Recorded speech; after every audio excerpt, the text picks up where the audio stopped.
Sudah bisa ya, Nadia?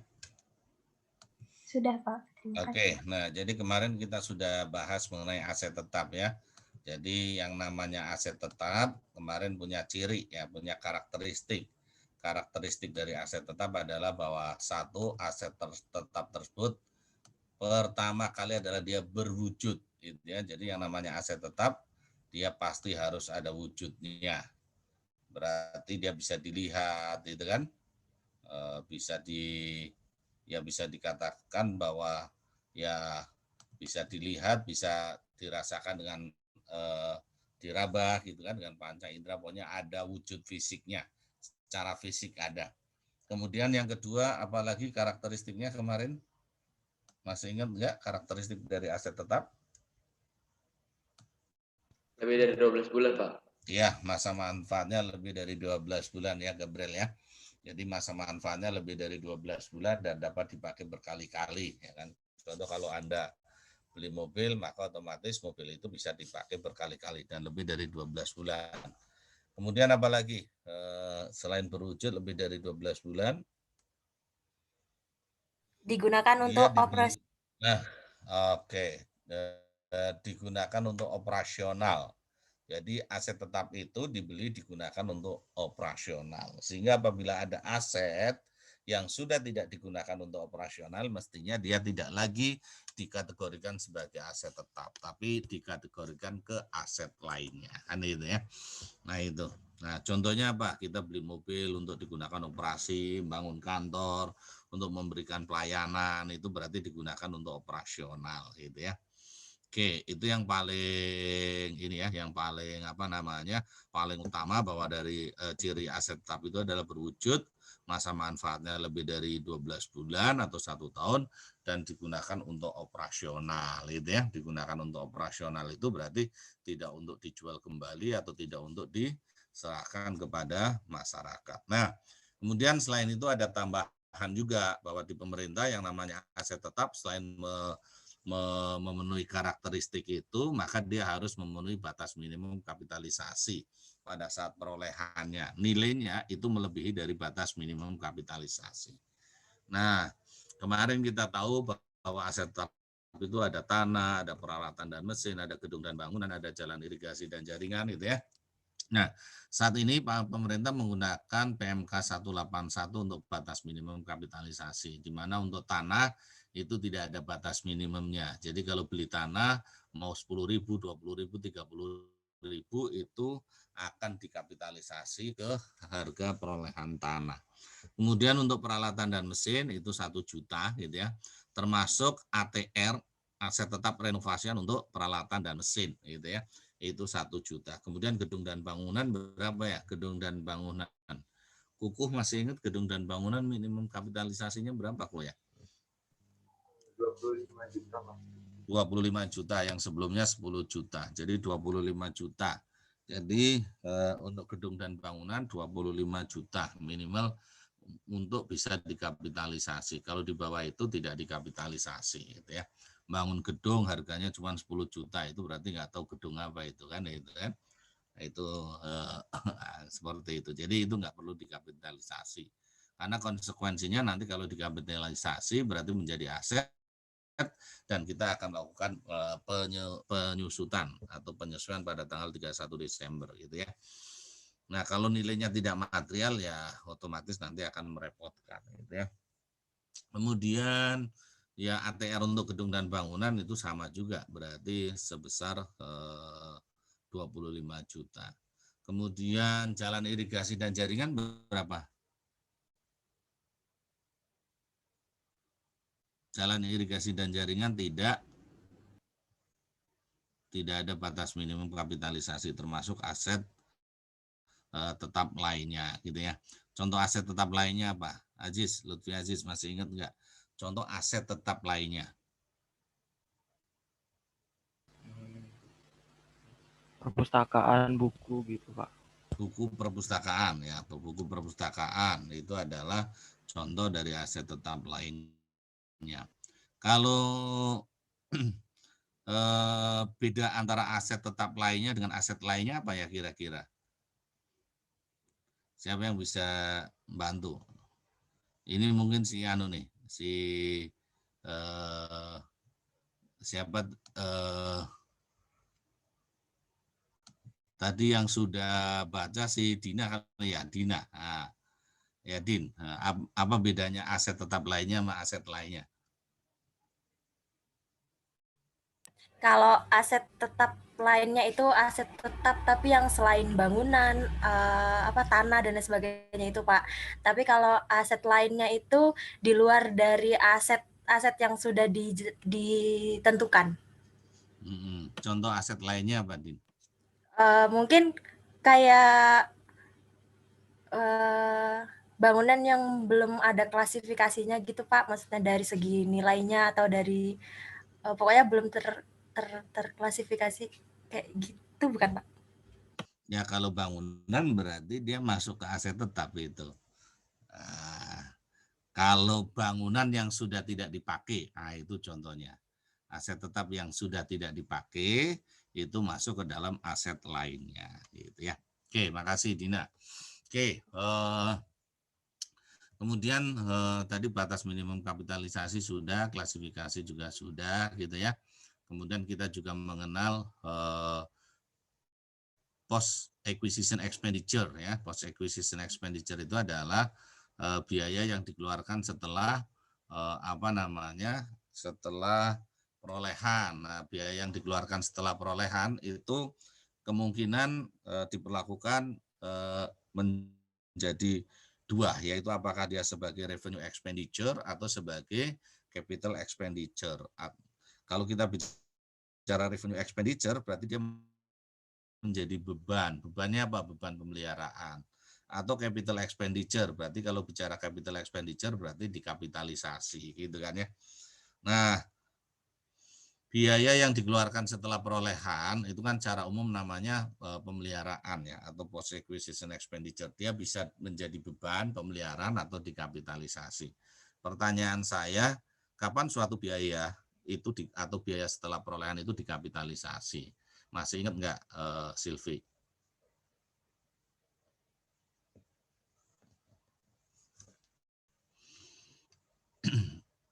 Silvi, masih ingat nggak, Vi? Kapan suatu biaya atau post acquisition expenditure, biaya pemeliharaan ini dikapitalisasi? Syaratnya apa bisa dikapitalisasi? Apabila bagaimana?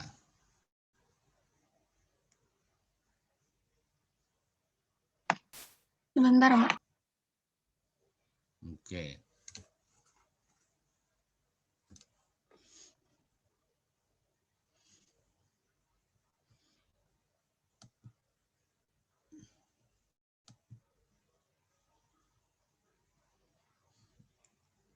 Mana Silvi? Atau ada yang mau membantu nih? Udah ketemu Silvi, sarannya apa aja? Oke, siapa mau membantu nih? Mau membantu Silvi? Andy mau bantu Andy?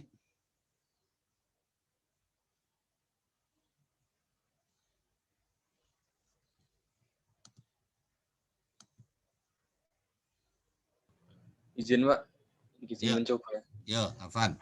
Mungkin biayanya ini Pak, lebih dari sama dengan standar biaya kapitalisasi, dan apakah memperpanjang manfaat ekonomi dan memberikan masa manfaat ekonomi di masa yang akan datang, Pak, dalam bentuk mutu produksi dan meningkatkan standar kinerjanya, Pak.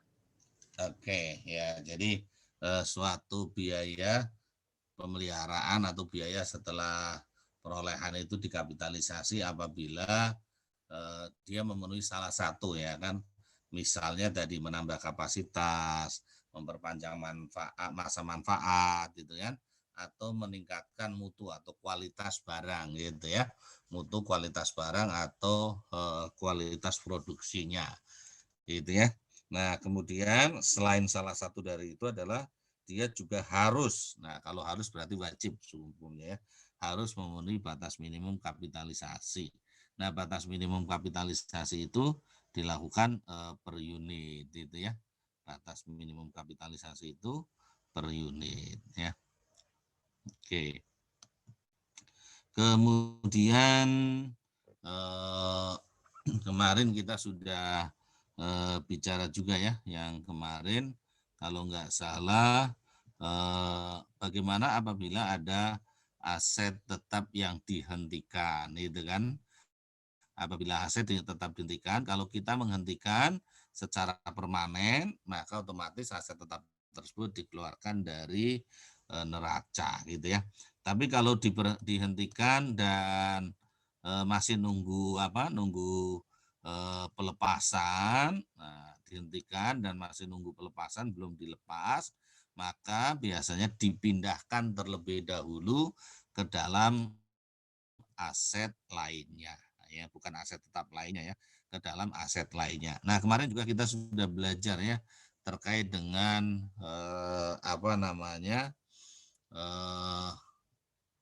pengukuran atau terkait dengan measurement. Nah, aset tetap secara umum kemarin bahwa aset tetap itu pada saat diperoleh akan diukur dengan historical cost atau sebesar harga perolehannya, yaitu biaya yang dikeluarkan untuk memperoleh aset tersebut sampai siap untuk digunakan, gitu kan ya. Nah, sementara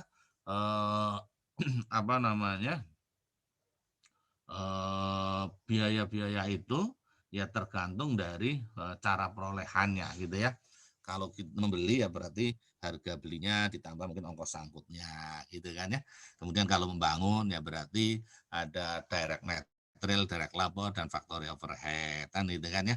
Kemudian kalau diperoleh dengan pertukaran, maka kemarin kita lihat ya kan apakah pertukaran itu sejenis atau tidak sejenis. Kalau pertukaran sejenis, katakanlah aset yang kita terima dicatat sebesar carrying value dari aset yang kita serahkan. Tapi kalau tidak sejenis, berarti sebesar nilai pasar dari aset yang kita serahkan ditambah dengan boot, nah, dengan boot atau dengan kas yang dibayar oleh kita, gitu ya. Nah, itu seperti itu kemarin. Nah, kemudian untuk aset-aset yang tidak diketahui harga perolehannya atau tidak bisa ditentukan harga perolehannya, maka akan dicatat berdasarkan apa? Appraisal. Kalau kita memperoleh aset tetap tetapi harga perolehannya misalnya tidak tahu, contoh hibah, maka akan dicatat sebesar apa nih, Appraisal?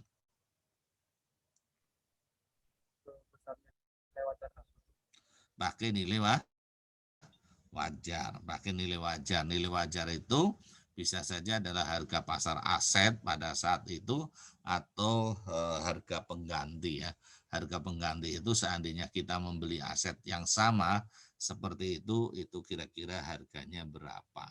Nah, ini menggunakan estimasi ya. Oke, ya, makasih. Nah, kemudian kemarin juga kita pernah bahas nih ya tanah wakaf ya.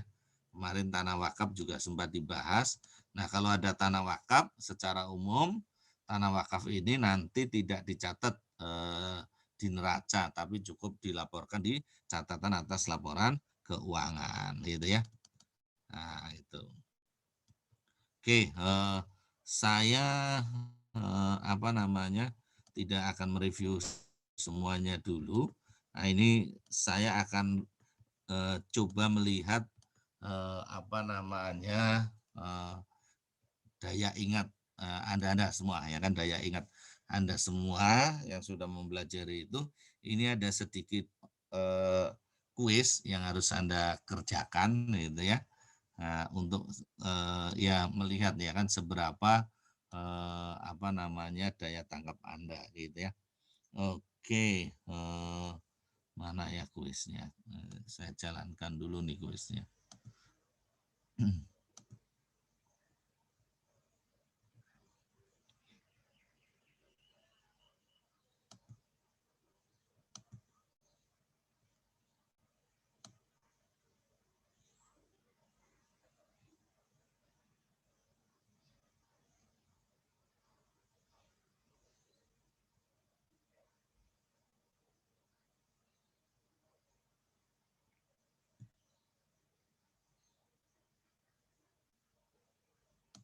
Oke.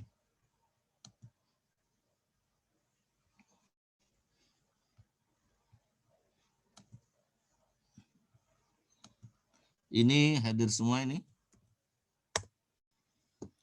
Oke, itu ada kuisnya ya. Silakan bisa bisa dicoba untuk dikerjakan kuisnya.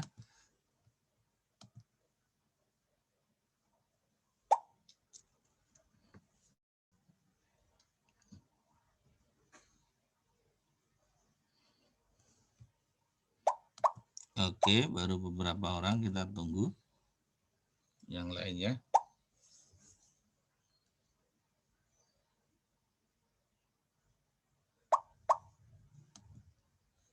Baru 7 orang.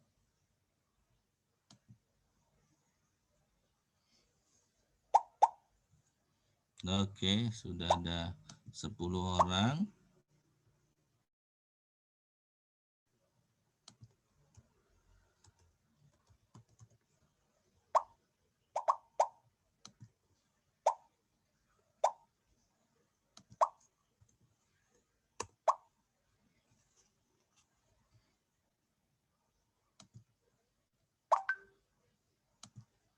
Oke, ini sudah ada 20 orang, kita start aja ya, nanti yang lain nyusul.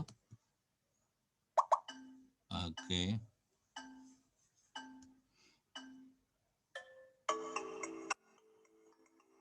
Oke, silakan dikerjakan.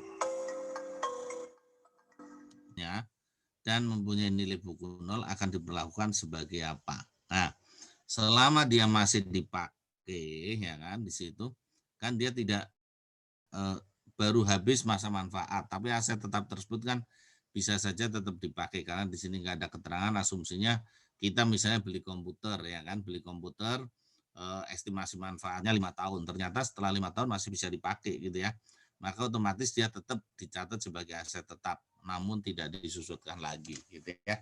Itu yang benar ya. Masih yang salah ada direklasifikasi ke aset lainnya. Nah, yang direklasifikasi ke aset lainnya itu kalau sudah tidak dipakai gitu ya. Nah, kemudian ada yang tetap dicatat sebagai aset tetap dan tetap disusutkan. Nah, karena sudah nggak ada ya, mestinya kita sudah tidak bisa menyusutkan. Ada lagi yang direklasifikasi ke aset tetap lainnya. Nah, kalau aset direklasifikasi ke aset tetap lainnya tidak ya. Jadi kalau nggak dipakai, nanti larinya adalah direklasifikasi ke aset lainnya. Ini aset tetap yang secara permanen dihentikan dan dilepas. Nah, ini diberhentikan dan dilepas. Berarti dia akan dikeluarkan dari neraca, gitu ya. Itu perlakuannya. Masih ada yang direklasifikasi ke aset lainnya.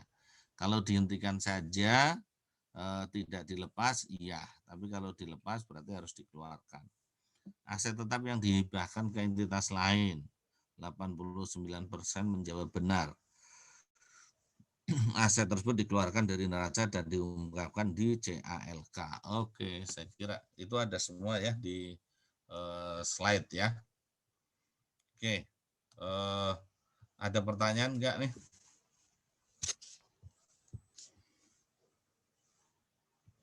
Enggak ada pertanyaan? Nah, kemarin kita sudah jelaskan sampai mana kemarin?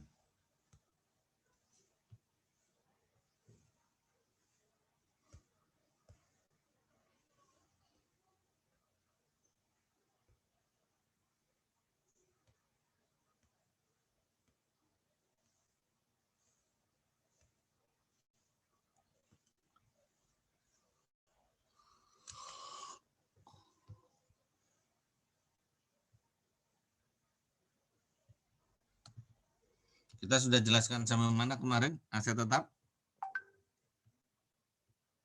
Slide 25 kalau nggak salah, Pak. Slide 25 ya. Jadi masih ada beberapa slide ya terkait dengan aset tetap ya. Kemarin kalau nggak salah sudah sampai yang renovasi sudah, kemudian 20 juga sudah, oke, perolehan awal juga pengeluaran setelah perolehan awal tadi post acquisition expenditure Nah, kemudian sampai metode penyusutan udah ya. Metode penyusutan di pemerintah pusat adalah garis lurus itu ya. Oke, nah sekarang saya ingin kita akan melanjutkan dulu untuk terkait dengan aset tetap ini, yaitu dari pelepasan. Nah, hanya saja saya mau minta tolong nih, minta tolong untuk dibantu, untuk dibantu menjelaskan. Nah, ini saya minta tolong Ilham bisa nggak Ilham? Saya masih belum berapa paham, Pak. Mohon maaf. Oh gitu. Iya. Oke. Kalau gitu Iin cobain, jelasin In. Nanti sambil saya pandu In. Yang slide mana, Pak? Dari slide 25 lah In. Saya yang share screen, Pak. Ya. Jelasin kalau nanti ada yang kurang jelas atau ada yang nggak pas, nanti saya luruskan.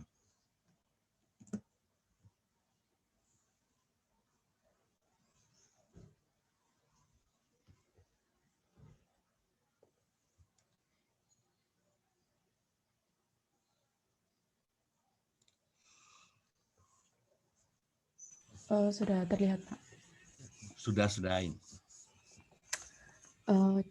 Jadi di slide 25 ini tentang metode penyusutan.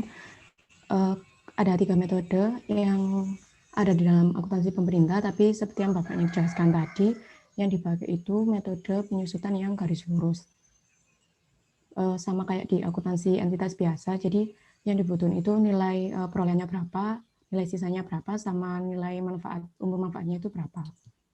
Terus untuk penghentian dan pelepasan itu, dia pelepasannya itu bisa secara permanen dilepaskan, itu bisa dengan hibah atau diberhentikan. Kalau sesuai slide itu secara permanen dihentikan atau dilepas. Nah, kalau secara permanen dihentikan dan dilepas itu dia harus dikeluarkan dari neraca, karena kan itu kepemilikan bukan ada di milik kita lagi, dan harus diungkapkan dalam catatan laporan keuangan gimana cara pelepasan dari si aset itu.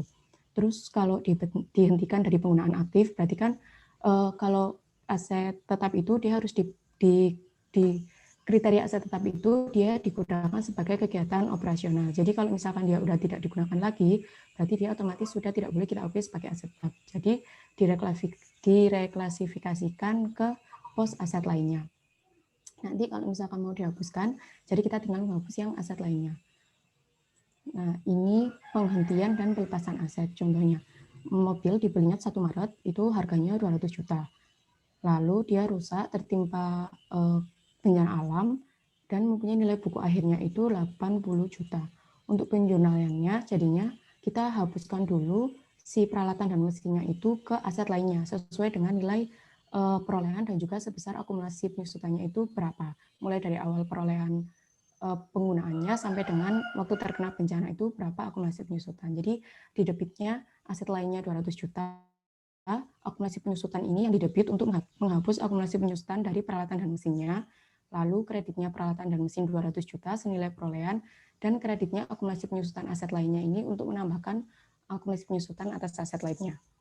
Nah, sedangkan kalau untuk mengeluarkan aset lainnya dari neraca, itu beban non operasional ini sesuai dengan harga bukunya, lalu debitnya akumulasi penyusutan sebesar akumulasi penyusutan, dan aset lainnya 200 juta. Jadi yang dikredit sudah bukan lagi peralatan dan mesin, tapi ke aset lainnya. Soalnya peralatan mesinnya sudah dihapuskan pada saat reklasifikasi.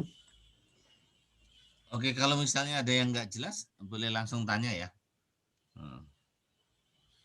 Nanti sama Mbak Iin akan dijelaskan. Yuk. Nah, ini adalah beberapa cara penghentian atau pelepasan asetnya. Yang pertama ada dengan cara dijual, ditukarkan, dihibahkan, atau dijadikan penyertaan modal di negara atau daerah. Nah, kalau misalkan dilepasnya itu dengan cara dipindah tangankan, jadi dia dikeluarkan dari neraca. Jadi semua aset yang misal dilepaskan atau dihentikan penggunaannya itu harus keluar dilepaskan itu dikeluarkan dari neraca. Kalau misalkan dari penjualan itu harus dikeluarkan dari neraca pada saat ada risalah lelang atau dokumen penjualan yang sudah diterbitkan. Sedangkan kalau misalkan dihibahkan, dia baru akan dikeluarkan dari neraca kalau misalkan sudah terbit PAST atas hibahnya. Dan kalau misal dipindah-tangankannya itu dengan mekanismenya penyertaan modal, berarti dia harus sudah ada penetapan penyertaan modal yang dikeluarkan dari pihak pemerintahnya. Nah, untuk aset tetap yang hilang, diterbitkannya itu waktu pengeluaran dari neraca itu waktu sudah diterbitkan penetapan dari pimpinan entitasnya. Nah, pengeluarannya itu nanti dia dikeluarkannya senilai harga bukunya. Jadi dihitung dulu berapa nilai perolehannya dikurangi dengan akumulasi penyusutan dari awal penggunaannya sampai dengan aset itu hilang. Nah, di sini ada keterangan bahwa apabila terdapat perbedaan waktu antara penetapan aset hilang dengan penetapan ada atau tidaknya tuntutan ganti rugi, maka pada saat aset tetap dinyatakan hilang, entitas melakukan reklasifikasi proses aset tetap yang hilang menjadi aset lainnya. Ini saya masih agak bingung Pak yang ini Pak. Terus apabila aset berdasarkan ketentuan dipastikan terdapat tuntutan ganti rugi kepada orang tertentu, maka aset lainnya direklasifikasikan menjadi piutang tuntutan ganti rugi. Jadi saya tetap bilang ini ada kayak yang dulu di PPKN itu yang dikarenakan bendaharanya itu atau pegawainya, jadi ada tuntutan ganti rugi atau tuntutan perbendaharaan itu kalau nggak salah. Nah, ini pengungkapan dari asetnya. Jadi di laporan keuangan itu ada 3 hal yang harus diungkapkan, yaitu ada dasar penilaian yang digunakan untuk nilai tercatat, terus ada rekonsiliasi jumlah tercatatnya, itu menunjukkan beberapa hal, ada penambahan, pelepasan aset, akumulasi penyusutan dan perubahan nilai, mutasi aset tetap lainnya, lalu yang terakhir ada informasi penyusutan, meliputi nilai penyusutannya, metode penyusutannya apa yang digunakan, masa manfaat dan tarif, serta nilai tercatat bruto dan akumulasi penyusutannya. Ini perlakuan khusus untuk beberapa aset. Jadi kalau buat aset bersejarah itu dia penyajiannya tidak disajikan di neraca, tapi cuma diungkapkan di CLK. Nah ini kecuali yang digunakan sebagai sarana operasional. Jadi kalau misalkan dipakai sarana operasional, baru dia ada di neracanya. Lalu ada reklasifikasi dari koreksi.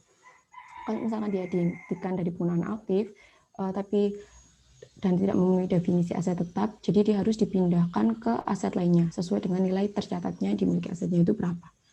Lalu buat aset lainnya itu ada kayak peralatan militer, itu yang umum maupun khusus untuk memenuhi definisi aset tetap itu diberlakukan prinsipnya sama seperti aset tetap yang lainnya. Jadi harus memenuhi kriterianya dan dia nanti diberlakukannya itu sama. Nah ini masuk ke penjurnalannya. Ini coba Pak dijelasin.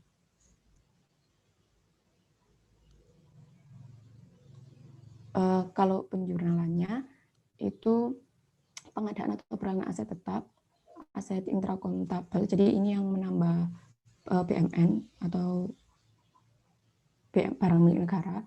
Nah, saat ada PAST, itu dia dicatatnya di aset tetap yang belum diregister pada utang yang belum diterima tagihannya.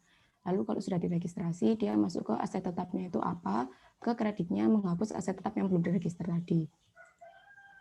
Nah, kalau yang penerbitan, sudah ada penerbitan resume tagihan, utang yang belum ditagihkannya dihapus, yang dikredit adalah belanja modal yang harus dibayar.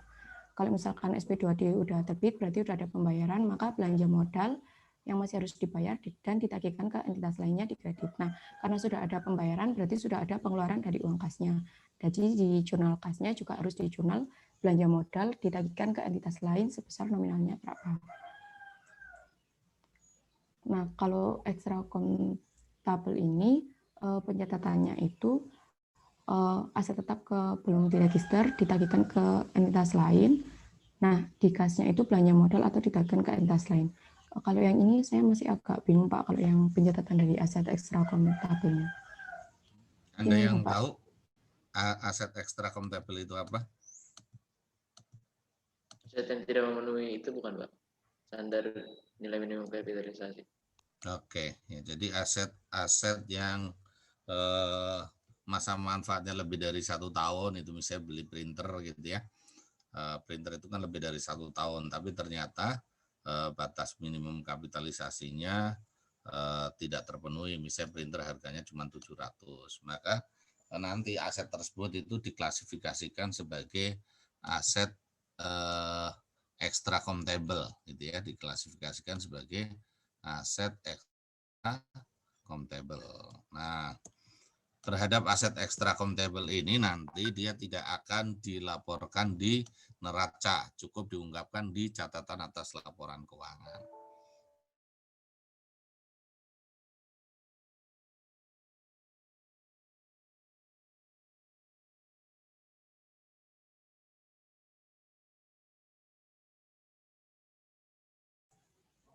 Lanjut atau gimana, Pak?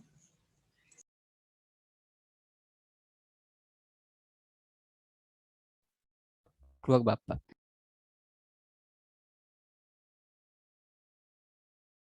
Lanjut aja dulu, Nak.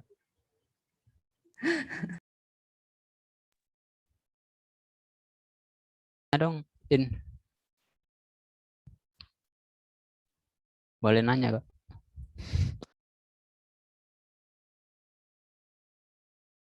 Ya boleh, Dit. Silakan, Dit. Aku ya. Yang tadi extra countable,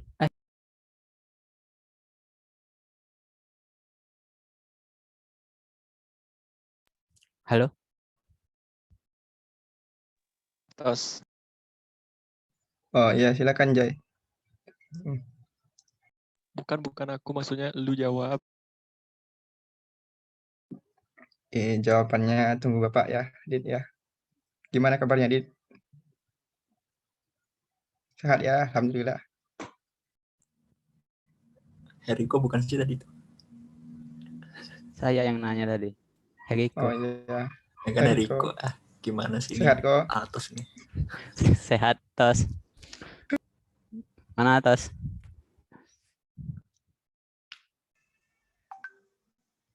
Ya, lo apa suara saya sudah terdengar? Sudah, Pak. Sudah, Pak. Oke, ya.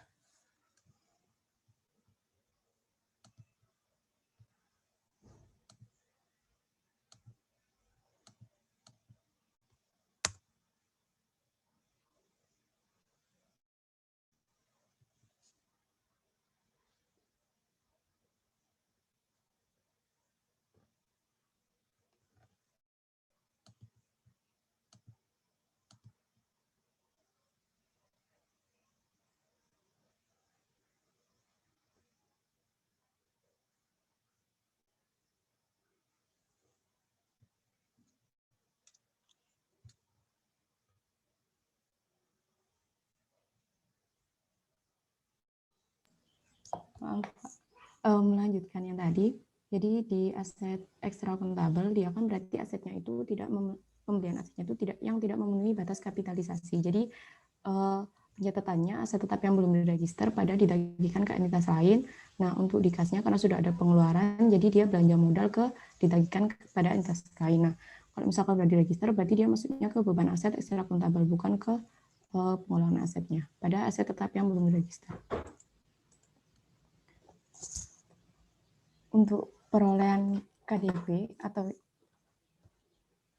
konstruksi dalam pengerjaan itu, jadi aset tetap yang belum diregister pada utang yang belum diterima tagihannya. Lalu kalau sudah diregistrasi, jadi KDP-nya itu pada aset tetap yang belum diregister. Astagfirullahaladzim. Maaf, Pak.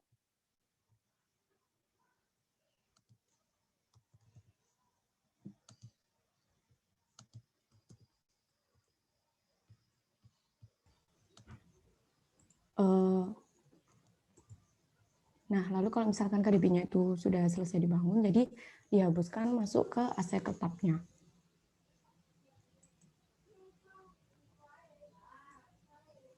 Untuk transfer masuk aset tetap, ini penerimaan aset tetap yang buat dari entitas lain.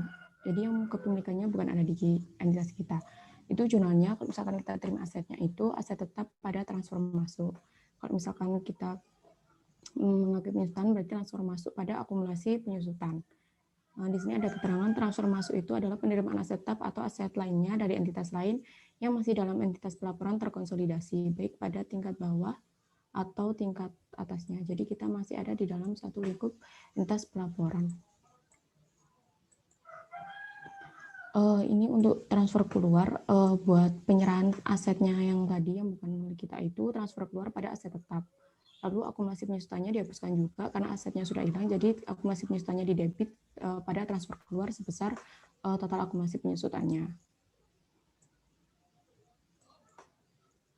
Untuk penghentian aset tetap dari penggunaan itu akumulasi penyusutan aset tetap pada aset tetap dan aset lainnya pada akumulasi penyusutan aset lainnya. Jadi direklasifikasi ke aset lainnya.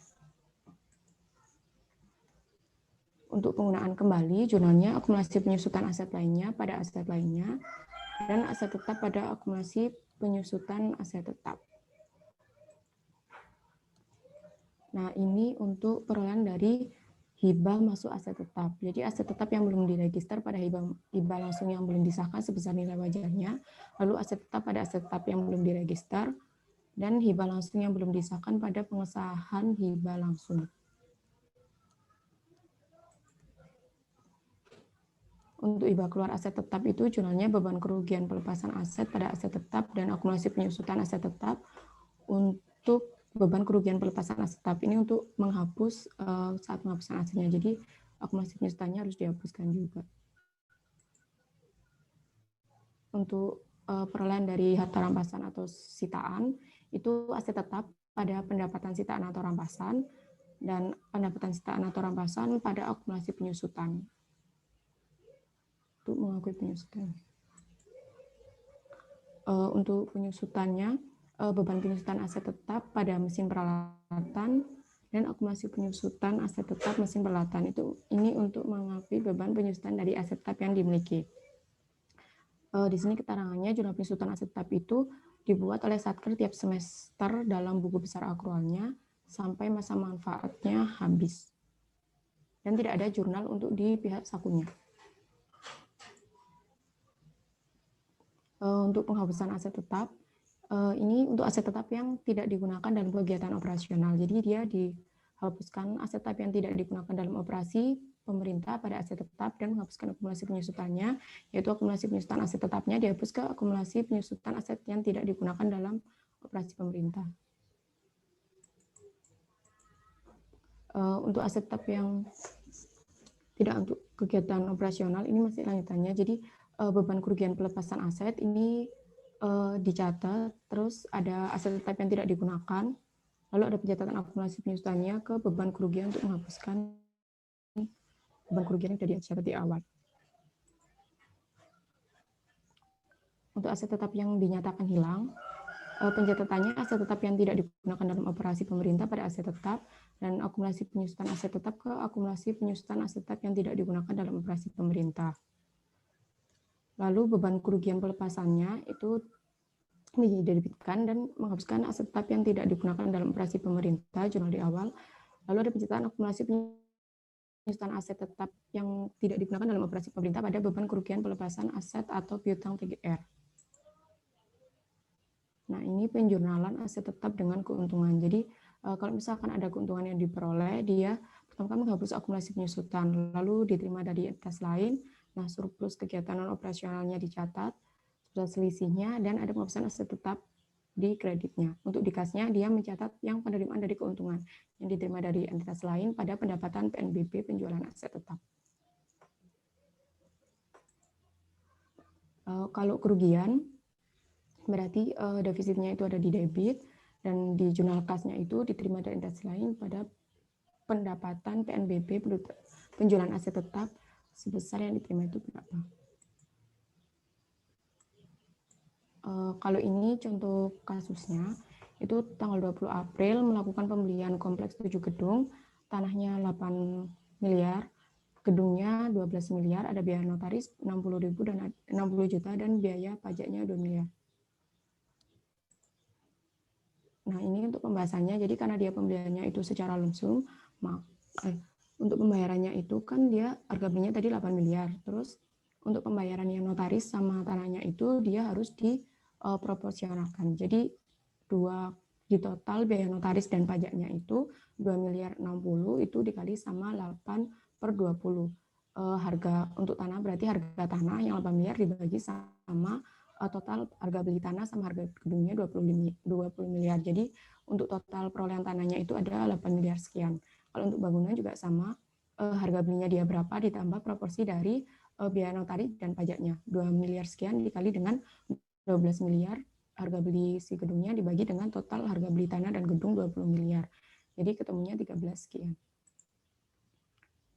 Ini untuk permasalahan 2. Kementerian A mendapati gedung dari kantor yang dipinjam Kementerian B. Nilai tanah gedung yang masing-masing 20 miliar dan 50 miliar. Kementerian A renovasi gedung totalnya 15 miliar mengakibatkan bertambahnya jurnal untuk Kementerian A. Ini dijawab apa gimana, Pak?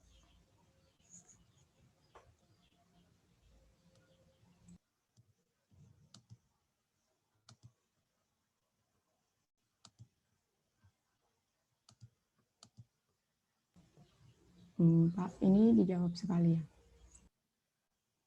Ya, halo. Untuk soal ini dijawab sekalian, Pak. Yang soal nanti aja deh kalau soal.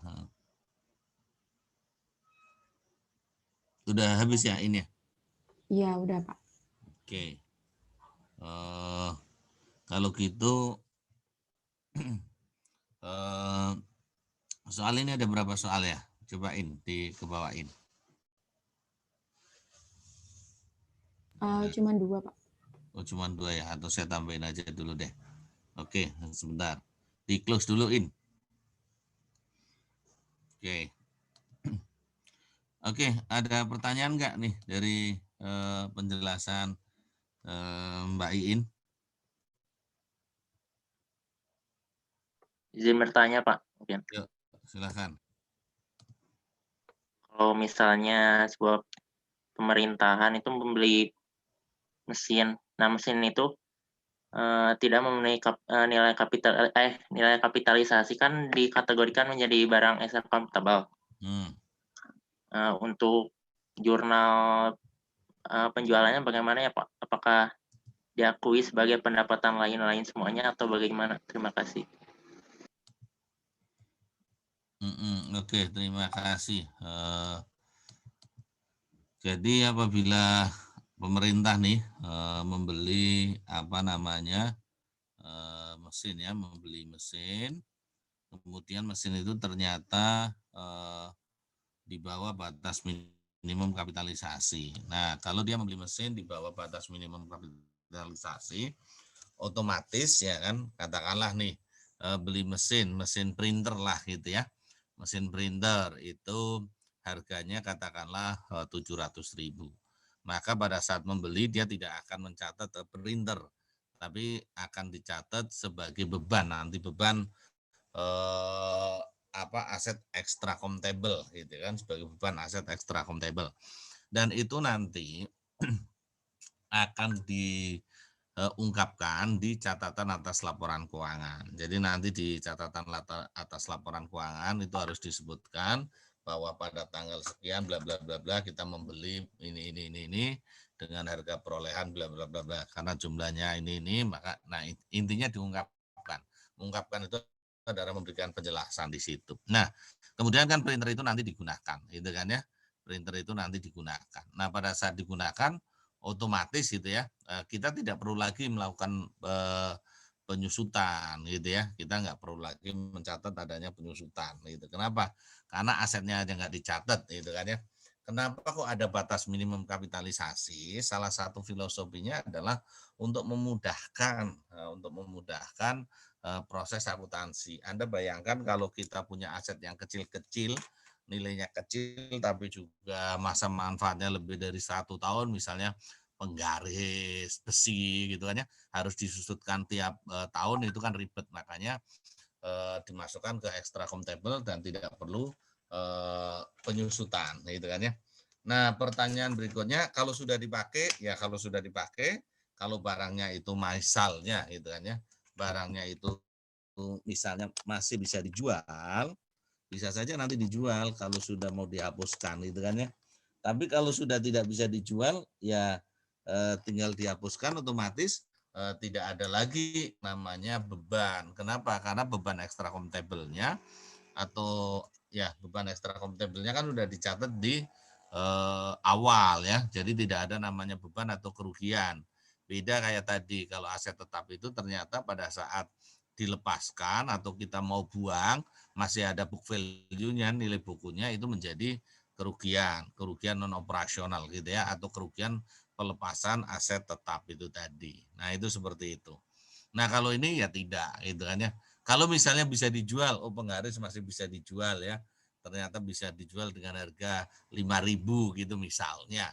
Ya kalau memang itu masih bisa dijual, maka hasil penjualannya itu bisa dikatakan sebagai pendapatan. Masukkan saja sebagai pendapatan, di sana adalah pendapatan lain-lain itu kan, karena kita bukan lagi menjual aset tetap. Kalau menjual aset tetap nanti otomatis kita memperolehnya pendapatan penjualan aset tetap. Ya, ini masuk saja ke pendapatan lain-lain, itu aja. Oke. Sampai sini ada pertanyaan? Izin bertanya, Pak. Izin bertanya, Pak. Iya, silakan Adrian. Ini saya ingin mengonfirmasi pemahaman saya, Pak. Jadi kan pada saat pengadaan aset tetap itu kan di slide itu kalau aset tetap diregistrasi setelah BAST atau berita acara serah terima. Apa itu harus wajib diregistrasi setelah adanya BAST atau bisa di waktu lain, misalnya ada diterimanya resume tagihan atau SP2D dan sebagainya. Begitu, Pak. Terima kasih. Oke, ya, terima kasih. Oke, jadi kalau kita bicara kronologis ya, kronologis dari kronologis dari perolehan aset tetap atau perolehan aset kan secara umum ya kan. Kalau kita bicara kronologisnya, sebentar. Saya tak buat slide kosong aja di sini. Oke.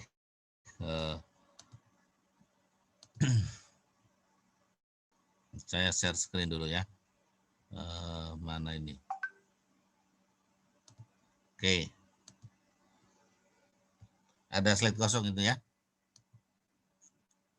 Nah, saya kosongin dulu aja.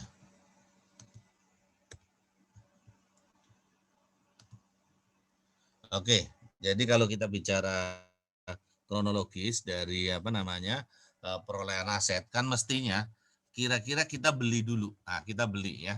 Kita beli, begitu kita beli maka kita memperoleh yang namanya aset. Jadi di sini diperoleh aset. Nah, diperoleh aset.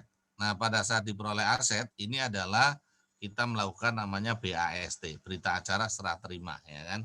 Jadi kita sudah memperoleh aset. Kemudian setelah itu nanti kalau kita sudah memperoleh aset, maka si yang menjual ini adalah menagih, ya kan, memberikan resume tagihan ke kita.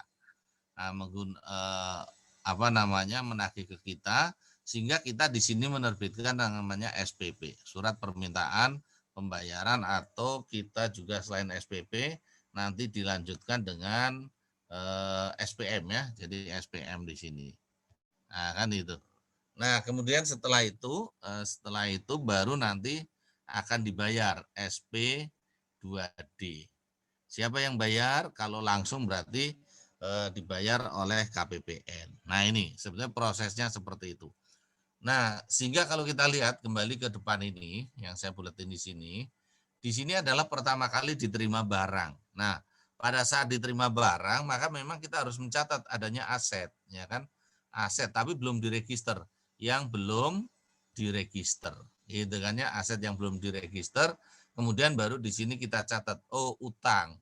Tapi utang ini belum ada tagihannya, karena resume tagihan diterima di sini setelahnya. Jadi utang yang belum diterima tagihannya, kan itu. Nah, kemudian prosesnya nanti akan dibayar. Prosesnya akan dibayar menggunakan SPP, kemudian SP2D. Nah, ini baru pembayaran di SP2D. Nah, pada saat resume tagihan diterima berarti otomatis ini kita sudah tahu bahwa kita punya belanja yang masih harus dibayar. Maka belanja yang harus dibayar itu adalah di kredit, ya, kemudian utang yang belum diterima tagihannya di debit, itu kan ya. Ini pada saat SPP atau SPM gitu kan ya. Kemudian pada saat SP2D berarti belanja yang masih harus dibayar di debit karena kita bayar kreditnya adalah diterima dari entitas lain. Kemudian pertanyaannya, ini kan asetnya harus diregister. Nah, asetnya harus diregister. Nah, yang melakukan register itu dilakukan oleh pengelola barang. Ini namanya pengelola barang. Pengelola barang meregister menggunakan yang namanya, kalau saat ini kita mengenal adalah SIMAK, Sistem Informasi Manajemen Aset ya. Jadi di sini menggunakan SIMAK BMN, gitu kan ya. Nah, kalau yang di atas ini tadi, kalau yang di atas prosesnya itu adalah proses akuntansi, itu digunakan aplikasi yang namanya sekarang namanya Sakti. Sistem akuntansi tingkat instansi, gitu kan. Nah, ini dua aplikasi yang berbeda, Nah, kapan melakukan registrasi di dalam SIMAK? Nah, sebetulnya kalau kita bicara mau registrasi di dalam SIMAK adalah setelah kita terima BAST, sebetulnya sudah bisa kita registrasi ke dalam SIMAK. Namun demikian biasanya untuk meyakinkan bahwa aset ini adalah sudah menjadi aset kita dan sudah dibayar, maka biasanya registrasinya dilakukan setelah SP2D. Itu biasanya seperti itu. Nah, sehingga pada saat diregistrasi nanti, begitu sudah diregistrasi ke SIMAK, maka nanti petugas SIMAK akan memberi informasi atau akan menginformasikan kepada petugas SAI ya kan, atau sistem akuntansi instansi atau petugas Sakti ini, nah bahwa ini sudah meregistrasi asetnya. Begitu sudah meregistrasi asetnya, maka otomatis nanti akan dijurnal aset yang belum register di kredit, debitnya adalah aset tetap. Itu kira-kira prosesnya seperti itu, ya Mas ya. Baik, Pak. Oke, ada pertanyaan lagi? Izin Pak. Ya, silakan. Untuk aset tetap lainnya gitu Pak, jika ada penambahan atau perbaikan untuk aset tetap lainnya, itu perlakuannya gimana ya Pak? Untuk aset tetap lainnya, pada prinsipnya sama saja. Aset tetap lainnya ataupun aset tetap pada prinsipnya sama saja. Jadi aset tetap, kita bicara berarti aset tetap itu kan ada tanah, kemudian ada peralatan dan mesin, ada gedung dan bangunan, ada jalan irigasi dan jaringan, dan aset tetap lainnya, gitu kan ya. Nah, kalau terjadi katakanlah perbaikan atau penambahan atau post acquisition expenditure, maka larinya sama seperti yang ketentuan umum. Apakah dia menambah masa manfaat, menambah kapasitas, atau menambah efisiensi atau kinerja atau tidak. Kalau dia menambah, maka otomatis bisa dikapitalisasi. Apalagi kita tahu bahwa untuk aset lainnya tidak ada batas minimum kapitalisasi, gitu ya. Tidak ada batas minimum kapitalisasi. Contoh apa sih aset lainnya? Mungkin bisa disebutkan aset tetap lainnya, aset tetap lainnya, bukan aset lainnya ya. Contohnya apa aset tetap lainnya, Mbak? Bangunan bersejarah gitu Pak. Bangunan bersejarah, heritage asset. Heritage asset masuk aset lainnya tidak?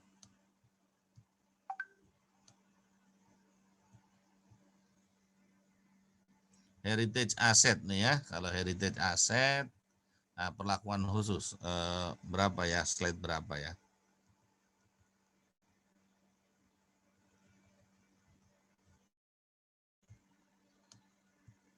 Slide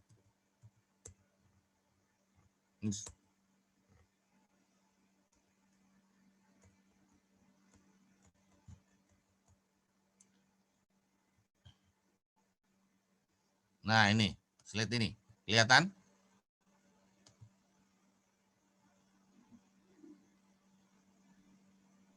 lihat, Pak.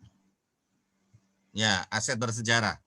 Aset bersejarah itu pada dasarnya adalah ya aset tetap itu ya. Kalau aset lainnya, aset tetap lainnya itu tetap masuk ke dalam neraca. Tapi kalau aset bersejarah ya kan yang dipelihara karena kesejarahannya maka dia tidak disajikan di neraca, cukup diungkapkan di dalam catatan atas laporan keuangan. Itu perlakuan dari aset bersejarah. Tetapi kalau aset bersejarah itu dipakai untuk kegiatan operasional, maka perlakuannya adalah sama seperti aset pada umumnya. Jadi klasifikasinya apa? Kalau aset bersejarah berupa gedung, contohnya Anda mungkin pernah dengar gedung sate? Ada yang pernah dengar gedung sate? Pernah, Pak. Silvi Tahu, pernah dengar? Pak. Oh, Pernah, gedung, Pak. tahu ya. Di mana itu gedung sate? Di mana Bandung gedung bukan, sate? Pak? Di Di Bandung, Bandung. ya.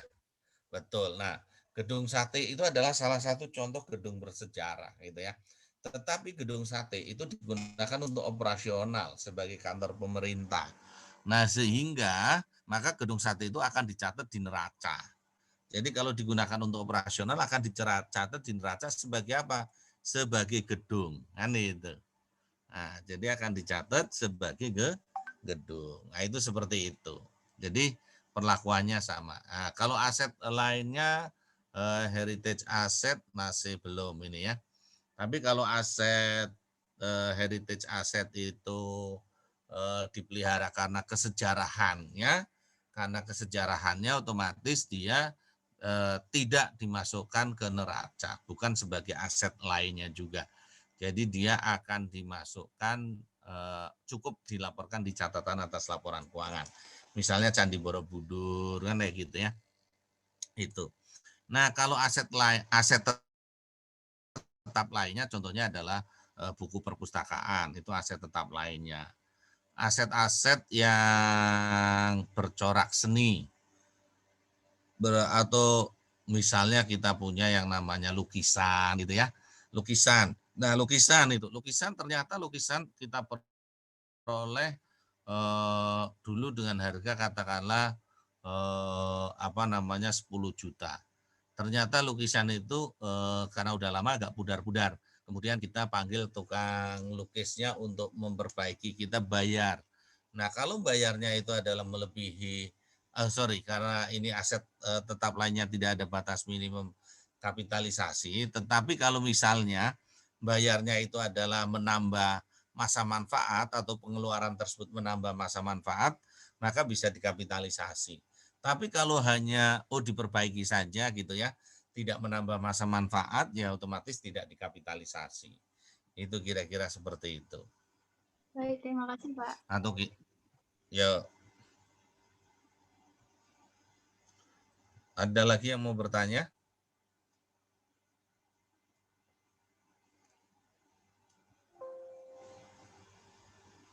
Oke, tidak ada yang bertanya. Oke, kalau tidak ada bertanya sebentar. Saya stop share dulu.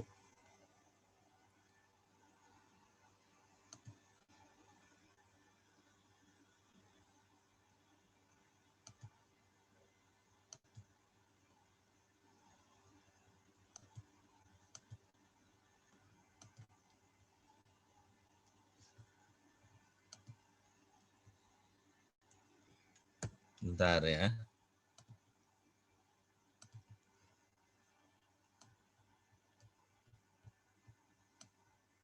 Kemarin ada PR nggak? Nggak ada ya? Saya nggak ngasih PR ya kemarin ya? Nggak ada, Pak. Iya, oke.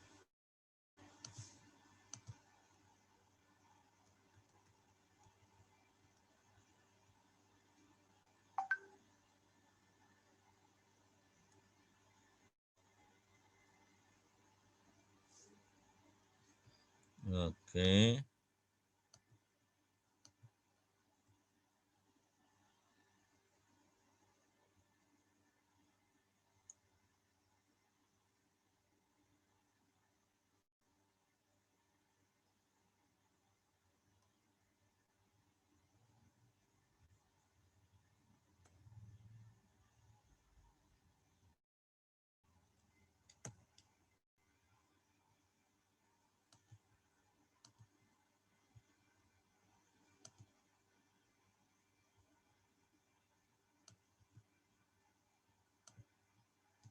akan share lagi materi yang tadi.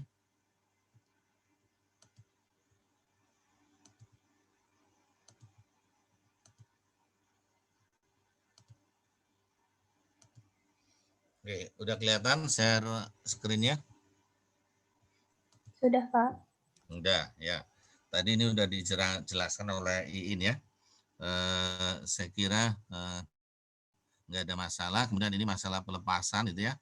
Pelepasan aset tetap di lingkungan pemerintah disebut atau biasa disebut dengan pemindah tanganan ya kan. Sesuai dengan ketentuan peraturan perundang-undangan, pemerintah dapat melakukan pemindah tanganan. Artinya bahwa pemerintah itu bisa melepas aset tetapnya dengan bermacam-macam cara gitu ya. Yang paling sering itu biasanya dilepas dengan cara dijual itu. Artinya dilelang gitu ya. Dilelang itu berarti ya sudah pemerintah menjual aset tersebut ya kan. Kemudian bisa juga dipertukarkan. Dipertukarkan itu ada pertukaran sejenis tidak sejenis. Misalnya kalau komputer ditukar dengan katakanlah dengan meja itu yang enggak sejenis ya kan. Kalau sejenis ya harus komputer dengan komputer dengan fungsi yang sama gitu ya. Kemudian dihibahkan itu bisa diberikan kepada masyarakat, kepada lembaga swadaya dan lain sebagainya gitu ya. Atau dijadikan ke penyertaan modal, diberikan kepada BUMN tapi dianggap sebagai penyertaan modal. Apabila suatu aset tetap dilepaskan karena dipindah tangankan, maka aset tetap yang bersangkutan harus dikeluarkan dari neraca. Intinya kalau ada pelepasan harus dikeluarkan dari neraca. Aset tetap yang dilepaskan melalui penjualan dikeluarkan dari neraca pada saat diterbitkan risalah lelang. Penjualannya biasanya menggunakan lelang ya, sesuai dengan ketentuan perundang-undangan. Aset tetap yang dihibahkan maka pada saat diterbitkan berita acara serah terima. Aset tetap yang dipindah tangankan melalui mekanisme penyertaan modal maka pada saat diterbitkan penyertaan modal. Jadi memang harus ada bukti intinya ya. Nah kalau hilang prosesnya pada saat hilang berarti harus dikeluarkan dulu gitu kan ya. Pada saat hilang harus dikeluarkan dulu, kemudian nanti yang menghilangkan akan diperiksa. Kalau memang itu adalah kesalahan yang pegawai maka akan dikenakan TGR tadi sudah disebutnya. Aset tetap hilang harus dikeluarkan dari neraca setelah diterbitkan penetapan oleh pimpinan entitas gitu ya. Nah, kemudian terhadap aset yang hilang maka perlu dilakukan atau perlu dibentuk yang namanya tim TPTGR biasanya ya untuk mengecek atau untuk menelusuri apakah memang itu kelalaian pegawai atau tidak. Kalau kelalaian pegawai dikenakan TGR. Aset tetap hilang dikeluarkan dari neraca ya, jadi harus dikeluarkan karena sudah hilang. Apabila terdapat perbedaan antara waktu penetapan aset hilang dengan penetapan ada atau tidaknya tuntutan ganti rugi, maka pada saat aset tetap dinyatakan hilang, entitas melakukan reklasifikasi aset tetap hilang menjadi aset lainnya. Nah ini kadang-kala prosesnya tidak segera gitu ya. Mungkin hilangnya sekarang, kemudian nanti dibentuk tim, kemudian baru nanti dilakukan penyelidikan, kemudian setelah itu ditetapkan apakah ada ganti rugi atau tidak. Nah, kalau waktunya lama katanya untuk aset tetap yang dinyatakan hilang direklas dulu ke aset lainnya gitu ya. Nah, kemudian nanti pada saat keputusan ganti ruginya muncul, kalau ternyata ada orang yang harus ganti rugi berarti kita akan mengakui piutang ganti rugi pada pendapatan lain-lain itu mestinya. Jadi ada piutang ganti rugi atau TGR, tuntutan ganti rugi. Apabila berdasarkan ketentuan peraturan dipastikan terdapat tuntutan ganti rugi, maka aset lainnya tersebut direklas menjadi piutang tuntutan ganti rugi gitu ya. Nah, itu kira-kira seperti itu. Oke, dalam hal tidak terdapat tuntutan ganti rugi, maka aset lainnya direklas menjadi beban gitu ya, menjadi beban gitu. Oke. Oke, itu kira-kira seperti itu. Oke, pengungkapan tadi sudah ya. Ini saya kira sudah, nggak ada masalah. Nah, sebentar, saya lupa ini. Saya belum beres-beres ini nih, beres-beres presensinya. Bentar ya, kita beresin dulu presensinya. Nanti takutnya lupa.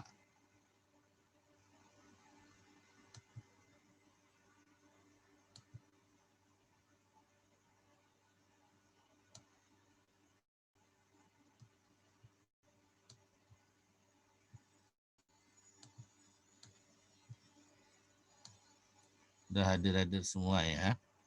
Oke.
Ini pertemuan ke-6 ya. Oke.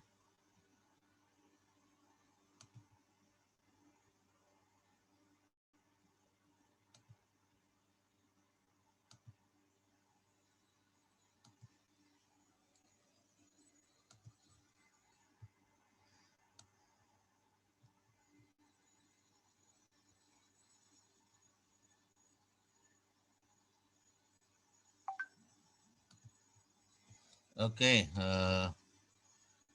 Nah, tadi kalau sudah nggak ada pertanyaan, ini ada beberapa beberapa latihan ya, ada beberapa latihan. Coba kita lihat bersama-sama ya latihannya ya. Yang pertama adalah terkait dengan aset renovasi. Nah, kalau yang ini tadi ya, kalau ini biaya perolehan gedung kantor termasuk nilai tanahnya adalah sebesar, nah ini tadi sudah ya, yang soal nomor 1. Nah, sekarang yang nomor 2. Kementerian A telah menempati gedung kantor yang dipinjam dari Kementerian B sejak tahun 2000X1. Nilai tanah dan gedung kantor tersebut masing-masing 20 dan 50. Pada tahun 2000X1, Kementerian A melakukan renovasi gedung kantor tersebut dengan total nilai sebesar 15 miliar. Renovasi tersebut mengakibatkan bertambahnya masa manfaat gedung kantor. Maka bagaimana jurnal yang harus dibuat oleh Kementerian A? Kira-kira jurnalnya gimana ini?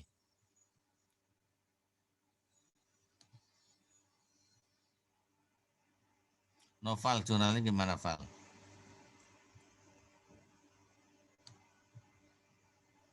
Ini berarti aset renovasi gedung dan bangunan, Pak.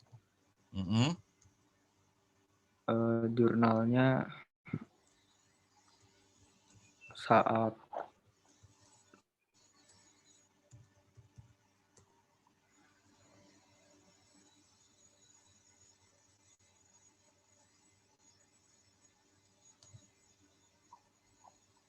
aset tetap yang belum diregister pada utang yang belum diterima tagihannya, lalu utang yang belum diterima tagihannya pada belanja modalnya harus dibayar, belanja modal yang harus dibayar pada ditagihkan ke entitas lain, lalu aset tetap renovasi gedung dan bangunan pada aset yang belum diregister. Oke, jadi pada saat apa namanya, pada saat bangun itu ya, pada saat merenovasi ini. Nah, sebelum diterima tagihannya kita catat dulu aset tetap yang belum diregister pada utang yang belum diterima tagihannya. Kemudian nanti begitu kontraktornya menagih, maka kita akan catat utang yang belum diterima tagihannya pada belanja yang masih harus dibayar gitu ya. Kemudian pada saat keluar SP2D, maka belanja yang masih harus dibayar pada ditagihkan ke entitas lain gitu ya. Kemudian pada saat registernya berarti kita catat aset tetap renovasian ATR. Kenapa? Karena ini kan gedung dan bangunannya punya si siapa nih, gedung dan bangunannya punya si B.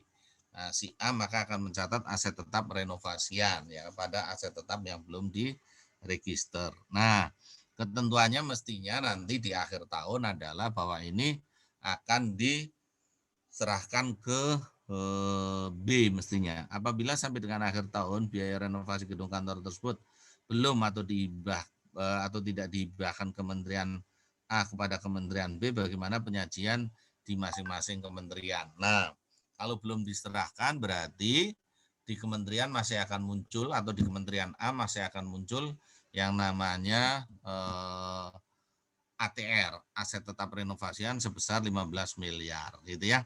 Sementara di Kementerian B ya di sana nilai tanah ada aset tetapnya itu ada tanah sebesar 20, ada gedung sebesar 50 gitu ya. Kemudian mungkin ada akumulasi penyusutan kalau sudah disusutkan. Nah, gitu ya. Kalau misalnya sudah diserah terimakan maka otomatis nanti di Kementerian A itu aset tetap renovasinya hilang, di Kementerian B muncul atau di Kementerian B itu akan menambah ya kan nilai gedung sehingga gedungnya menjadi 65. Oke. Itu kira-kira ya. Oke. Nah, kalau yang ini yang tanah gimana nih tanah? Pada tanggal 6 Mei 2015, Satker Petani membeli sebidang tanah seluas 2 hektar berikut bangunan tua yang ada di atasnya seharga 900 juta. Yang rencananya akan digunakan untuk bangun gedung kantor baru 3 tingkat gitu ya. Biaya balik nama, pajak dan lain sebagainya sebesar 50, notaris 9, honorarium panitia pengadaan 5 dan panitia pengadaan 3 juta. Bangunan tua yang berada di atas tanah ditaksir 70 juta yang kemudian dirobohkan dan menelan biaya 17 juta. Berita acara serah terima barang tanggal 13 Mei, kemudian diregister tanggal 1 Juni. Tanggal 2 Juni semua biaya terkait pembelian tanah telah atau tersebut dibayar dengan menggunakan SP2D LS. Nah, kira-kira jurnalnya gimana? Ini siapa nih yang mau membantu?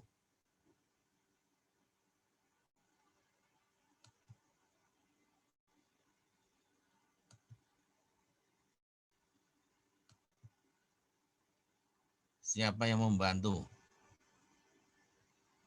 Nggak ada.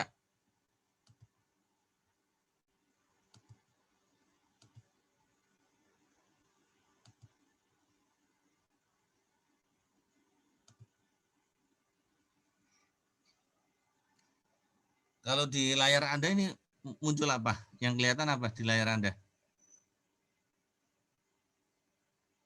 Slide. Soal itu. Soal, Ya, slide soal. Oke. Kira-kira gimana? Nah, pertanyaan saya berapa sih harga perolehan tanah tersebut? Yang jelas harga belinya 900 juta ya masuk ya. 900 juta. Balik namanya ditambahkan 50 juta, biaya notaris juga ditambahkan. Pengadaan barang dan jasa dan panitia pemeriksa 8 juta masuk. Kemudian bangunan tersebut ditaksir 70 juta. Akan dikurangi 70 juta atau tidak? Tidak sepertinya, Pak. Karena kan akan dibongkar itu, Pak. Kemarin saya baca kalau ada bangunan dan direncanakan akan dibongkar itu tetap masuk semuanya, Pak. Di kapitalisasi tanah. Tetap masuk semuanya, gitu ya? Oke, betul. Makasih Mas Made ya. Jadi nanti semuanya akan dikapitalisasi. Jadi tidak dikurangi dengan 70 juta. 900 juta itu sudah termasuk harga bangunan tua. Jadi 900 tambah 50 tambah 9 tambah 5 tambah 3. Kemudian dirobohkan menelan biaya 17, ya kan? Menelan biaya 17. Nah, kalau dia menelan biaya 17, maka 17 itu juga nanti akan ditambahkan. Nah, menelan biaya sebesar, kemudian menelan biaya 17, ya. Jadi ditambah 17. Berita acara bla bla bla bla bla. Jadi totalnya kira-kira segitu ya. Berapa jadi totalnya ya? 950 ditambah 984, Pak. Berapa? 984. 984 gitu ya. Jadi totalnya 984. Oke. Sebentar. 984. Sorry.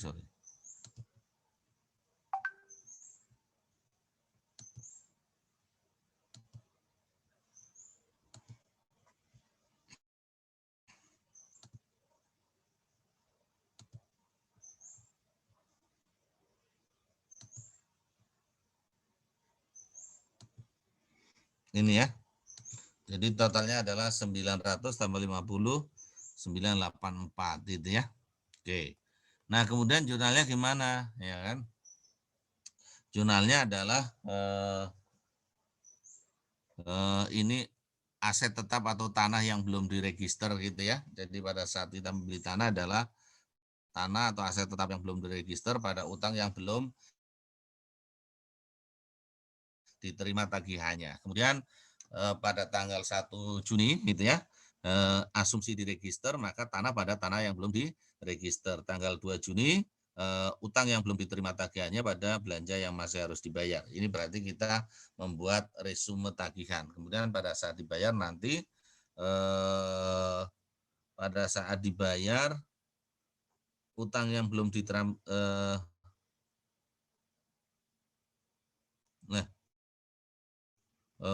ini ya nih. Pada saat dibayar berarti utang yang belum diterima tagihannya, ini belanja yang masih harus dibayar, betul. Oh ya betul. Ini belum dibayar nih. Ini pada saat resume tagihan ya, yang 2 Juni itu resume tagihannya. Kemudian baru pembayarannya di sini. Belanja yang masih harus dibayar pada tekel, itu ya, belanja yang masih harus dibayar pada ditagihkan ke entitas lain. Tapi ini hanya di buku akrual ya, di buku kasnya ada jurnal enggak? Di buku kasnya ada jurnal enggak? Ada. Ada. Jurnalnya apa? Belanja modal pada ditagihkan ke entitas lain. Oke, belanja modal pada ditagihkan ke entitas lain itu ya. Itu kira-kira. Oke, ada lagi yang mau bertanya? Izin nanya, Pak. Ya, silakan. Sama sih gini Pak, kasusnya sama tapi beda gininya. Misal Pak, ada pengadaan katakanlah laptop misalnya Pak, beli laptop 10.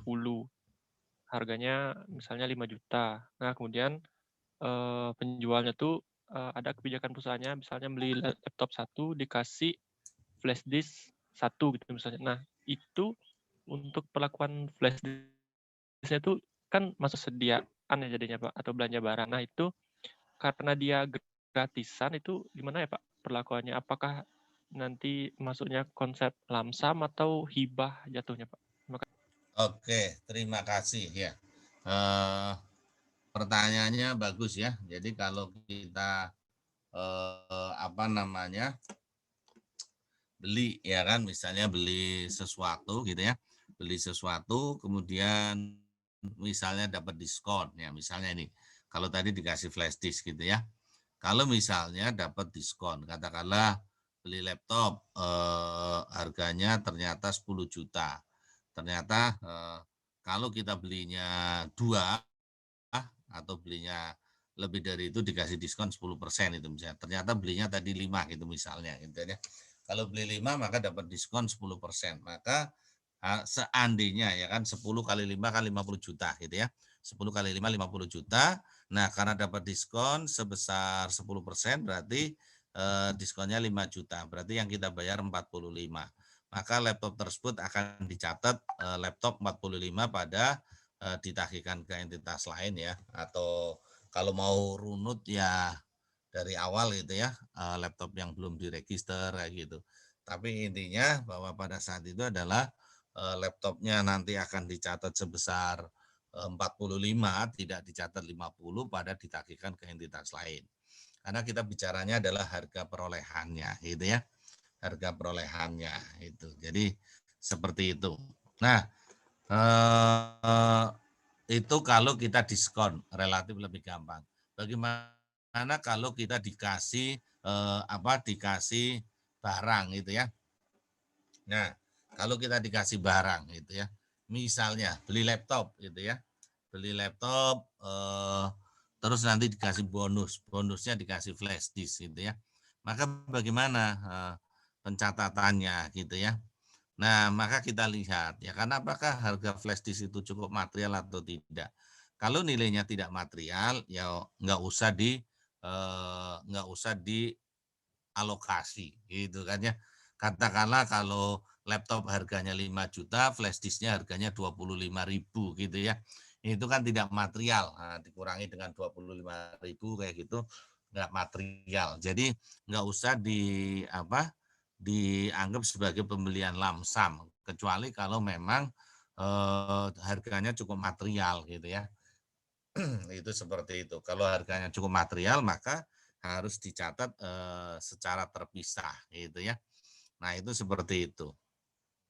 Nah, itu kira-kira jadi nanti tetap akan dicatat laptop itu harganya satunya misalnya 10 juta gitu ya. Nah, terhadap flash disk gimana?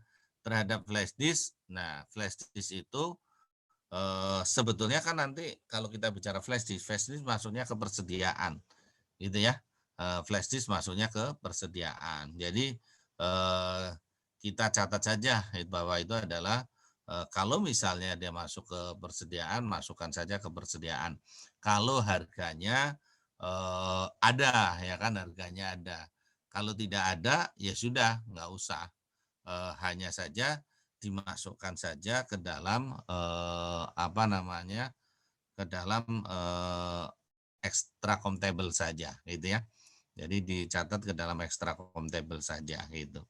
Ya, karena kan flash disk itu harganya kita tidak ada biaya perolehannya, gitu ya. Tidak ada biaya perolehannya karena kita dapat hadiah, gitu ya. Dan nilainya tidak material. Kalau nilainya material, ya kita gunakan nilai wajar sebetulnya. Kalau nilainya material, kita gunakan nilai wajar, gitu ya. Nah, itu kira-kira, Mas. Baik, Pak. Terima kasih, Pak. Ada lagi yang mau bertanya?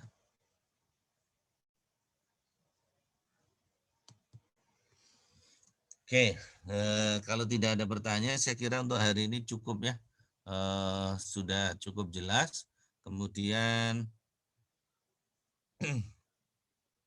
kita akan ketemu lagi minggu depan ya. Kita akan ketemu lagi minggu depan. Sebentar, saya cek dulu.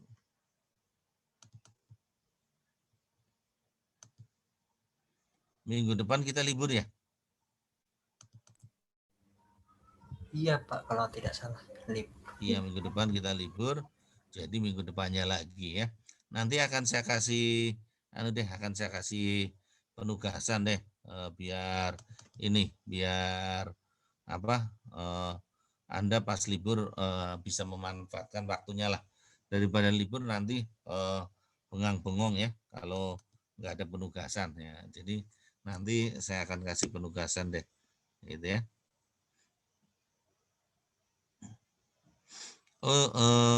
Sebentar. Harusnya di sini ada aset lainnya juga ya. Aset itu kan ada aset sebentar.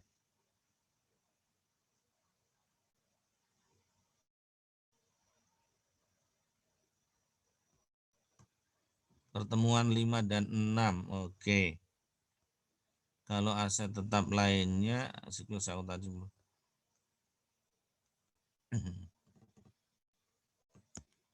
Oke, ya sudah. Nanti kalau gitu saya tambahkan deh ya, yang aset lainnya ya. Aset lainnya. Aset lainnya ada di slide 6 itu ya. Tadi yang sudah dipelajari Dina ya. Saya kasih ini aja deh, sepintas sekilas saja dulu. Apa itu aset lainnya ya. Nah, secara umum nih kalau kita bicara aset lainnya itu adalah aset yang tidak masuk, ya tadi seperti Dina sampaikan adalah aset yang tidak masuk ke dalam kategori aset-aset sebelumnya. Nah, secara umum aset kita kan dikelompokkan menjadi 2 kelompok besar. Aset lancar dan aset non lancar. Aset lancar itu nanti kita lihat ada kas, ada piutang, ada persediaan, yaitu aset-aset yang akan habis atau akan digunakan dalam waktu 12 bulan atau kurang gitu ya. Nah, akan dijual atau akan diserahkan dalam waktu 12 bulan atau kurang. Kemudian aset non lancar itu ada macam-macam. Yang pertama ada namanya investasi jangka panjang. Investasi jangka panjang adalah investasi pemerintah yang dimaksudkan untuk dipegang untuk jangka waktu yang lama. Kalau kita bicara investasi jangka panjang, kalau investasi jangka panjang kita belum bahas ya kayaknya kemarin atau sudah? Belum ya? Karena baru tapi nanti kayaknya ada sih. Saya lupa di RPS-nya sebentar. Investasi jangka panjang itu nanti kayaknya akan diberikan di mana ya? Oh, pas pembiayaan ya, pas pembiayaan. Nanti di pertemuan ke-11 ya. Jadi ada investasi jangka panjang ya. Kemudian ada piutang jangka panjang. Piutang jangka panjang berarti piutang yang jatuh temponya lebih dari 12 bulan. Kemudian ada aset tetap. Itu aset non lancar, aset tetap. Kemudian setelah aset tetap, maka aset lainnya. Maka aset lainnya itu berarti bukan aset lancar, bukan investasi jangka panjang, bukan piutang jangka panjang, dan bukan aset tetap. Contoh tadi, apa sih yang namanya aset lainnya? Contohnya tadi, aset lainnya adalah aset tak berwujud gitu ya. Atau saya share aja bentar. Nggak apa-apa deh, saya share sebentar deh. Share screen. Nah, ini. Secara cepat aja nih ya. Oke, udah kelihatan? Sudah, Pak. Rencana mau selesai tapi berarti nggak jadi selesai nih. Masih ada waktu sedikit lah ya. Nah ini aset lainnya itu berarti aset pemerintah selain aset lancar, investasi jangka panjang, selain aset tetap, dana cadangan, dan hutang jangka panjang gitu ya. Itu adalah definisi dari aset lainnya. Yang masuk dalam aset lainnya ada aset tak berwujud. Aset tak berwujud itu berarti tidak ada wujudnya. Bukan berarti pemerintah punya jin, genderuwo, kuntilanak, itu bukan ya. Aset-aset tak berwujud itu adalah kita bisa memperoleh manfaat di masa depan, masa akan datang, tetapi kita tidak bisa melihat barangnya. Contohnya apa? Software. Software itu kita punya software itu ya. Software itu nggak bisa kita lihat softwarenya kayak apa. Tempat penyimpanannya aja mungkin yang bisa kita lihat gitu ya. Software itu termasuk adalah aset tak berwujud, hak cipta gitu ya. Hak cipta itu bentuknya seperti apa? Mungkin bukti kepemilikannya ada sertifikat, tapi bukan hak cipta, itu bukan sertifikatnya kan itu ya. Hak misalnya franchise dan lain sebagainya. Itu adalah aset tak berwujud. Kemudian ada kemitraan dengan pihak ketiga. Mitra berarti kita bekerja sama dengan pihak ketiga. Contoh yang paling sering Anda lihat adalah pada saat pemerintah bangun jalan tol. Nah, pada saat pemerintah ingin bangun jalan tol, maka pemerintah itu punya tanahnya atau pemerintah yang membeli tanahnya, membebaskan tanah, tetapi yang membangun, menggait atau mengajak pihak ketiga. Contohnya misalnya Anda lihat, jalan tol dibangun oleh Jasa Marga atau jalan tol dibangun oleh Waskita Karya, gitu kan ya, atau dibangun oleh pihak yang lain. Nah, itu adalah kemitraan dengan pihak ketiga. Ada namanya bangun guna serah dan ada bangun serah guna atau apa ya? Kalau sekarang mungkin Anda pernah mendengar PPP atau Public Private Partnership, KPBU, KPBU, kerjasama pemerintah dengan badan usaha, gitu ya. Itu mungkin istilah-istilah yang bisa menggambarkan yang namanya kemitraan dengan pihak ketiga. Kemudian kas yang dibatasi penggunaannya. Ya, kalau kita bicara kas itu sebetulnya adalah uang tunai. Uang tunai kalau dia masuk aset lancar berarti bisa dipakai kapan saja, bisa digunakan kapan saja dalam waktu yang secepat itu ya. Tapi kalau kita punya uang tunai, tapi uang tunainya tidak bisa dipakai secara artinya kapan saja karena ada pembatasan, misalnya Anda pernah dengar LPDP enggak ya? Pernah, Pak. Pendidikan itu bukan, Pak? Iya. Ya, LPDP itu pendidikan ya. Jadi di pendidikan itu ada LPDP. Nah, itu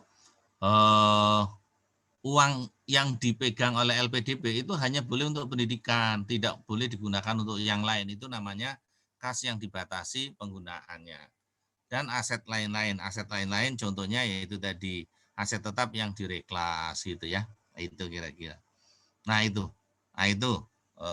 ya. Itu untuk ini. Nah, nanti minta tolong di ini lagi ya. Dibaca lagi ini ya. Saya kira hampir sama secara umum pengakuannya, pengukurannya gitu ya. Kemudian nanti saya sekalian kasih latihan aja deh di sini ya. Nah, ini kalau jurnalnya tidak ada masalah gitu ya. Oke, mungkin untuk sementara itu aja ya. Saya akhiri sampai di sini aja dulu ya. Terima izin, Pak. kasih. Ya. Izin memastikan tadi file penamaan presensinya kelas 445 atau 443 ya, Pak? Apanya? Nama file presensinya. Oh, presensinya ya. 44 harusnya 443 ya. 445. Oh, sorry 445 ya. Sebentar, Iya. sebentar. Saya cek ya, lupa ntar. Saya cek dulu di presensi dan aktivitas. Harusnya 445 ya. Iya, Pak. 445 pertemuan ke-6. Oke. Oke. Saya masukkan dulu. Oke.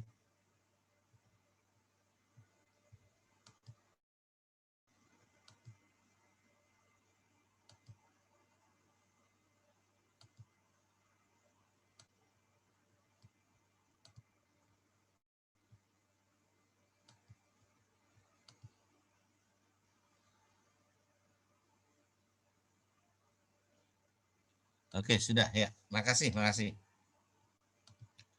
Oke ya. Saya kira untuk hari ini cukup ya. Kita ketemu lagi nanti berarti setelah Lebaran ya. Nah, kalau gitu bagi yang merayakan Lebaran saya ucapkan selamat merayakan Lebaran. Kemudian saya sebagai manusia biasa ya, selama kita berinteraksi mungkin ada salah kata dan lain sebagainya ya, saya mohon maaf lahir dan batin ya. Ya walaupun kita tidak ketemu secara langsung, tetapi kan kita juga berinteraksi terus-menerus. Oke, sekali lagi saya ucapkan mohon maaf lahir dan batin, selamat menunaikan ibadah puasa, dan nantinya ya kan yang merayakan Hari Raya Idul Fitri saya ucapkan selamat Hari Raya Idul Fitri. Ya. Saya akhiri sampai di sini ya. Terima kasih. Assalamualaikum warahmatullahi wabarakatuh. Waalaikumsalam. Waalaikumsalam warahmatullahi wabarakatuh. Terima kasih banyak, Pak. Oke, ya, makasih, matur nuwun. Saya izin live nggih.